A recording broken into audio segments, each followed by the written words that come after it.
বন্ধু-বান্ধৱীসকল জনপ্ৰিয় ধাৰাবাহিক বেহাৰবাৰী আউটপোষ্টত অভিনয় কৰা ডিএছপি মেডাম অৰ্থাৎ নিশিতা গোস্বামীৰ বিষয়ে অলপ জানো আহক। নিশিতা গোস্বামীৰ জন্ম ঠাই হৈছে গুৱাহাটীত, কিন্তু তেওঁ কৰ্মসূত্ৰে এতিয়া জাগিৰোডত থাকে।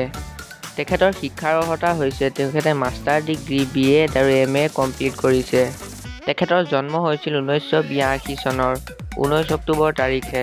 তেখেতৰ দেউতাকৰ নাম হ'ল প্ৰদীপ গোস্বামী আৰু মাকৰ নাম হ'ল মলয়া গোস্বামী। তেখেতৰ স্বামীৰ নাম হ'ল চয়ন চক্ৰৱৰ্তী আৰু তেওঁৰ পুতেকৰ নাম হ'ল ৰিহান চক্ৰৱৰ্তী। নিশিতা গোস্বামী অভিনয় কৰা কেইখনমান ফিল্মৰ নাম হ'ল কাদম্বৰী, চোৰেণ চোৰৰ পিতেক, অধিনায়ক, মন যায়, ৰামধেনু ইত্যাদি।